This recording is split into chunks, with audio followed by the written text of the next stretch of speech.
L-ewwel erba abbozzi tal-liġijiet dwar riformi storiċi favur it-tisħiħ tas-saltna tad-dritt u l-governanza tajba diġà mxew fl-istadju tat-tieni qari fil-Parlament u mistennija li jiġu approvati qabel mal-Parlament jaġġorna għall-btajjel tas-sajf.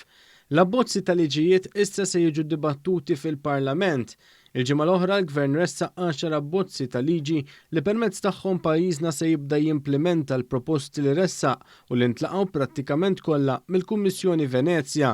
L-ewwel erba' abbozzi li qed jaħdem biex jgħaddi dan il-Gvern huma dwar il-ħatra tal-President, il-ħatra tal-Prim Imħallef u l-ġudikanti u t-tneħħija tagħhom.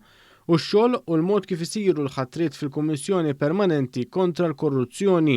Il-Ministru għall-Ġustizzja Edward Lewis qal il-pakkett totali tal-liġijiet jirriflettu id-dialogu strutturat li sar bejn il-Gvern Malti u l-Kummissjoni Venezja.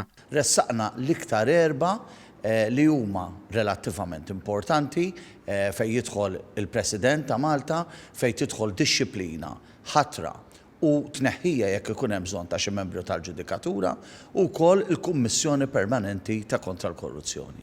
Il-Ministru Lewis spjega li l-proċess parlamentari se jagħti lok għal diskussjoni strutturata fuq dawn is-suġġetti tant importanti għad-demokrazija u t-tisħiħ istituzzjonali. Wieħed jibqa' jilqa' s-suġġerimenti kemm mill-Oppożizzjoni kemm mill-pubbliku in ġenerali li jista' jattendi fil-Kumitat tal-Abbozzi, però ovvjament il-Gvern jaf x'qed jagħmel, l-abbozzi huma mirquma sew jirriflettu dak li ftehemna mal-Kummissjoni Venezja u determinati li nibqgħu għaddejjin mill-aktar fis possibbli.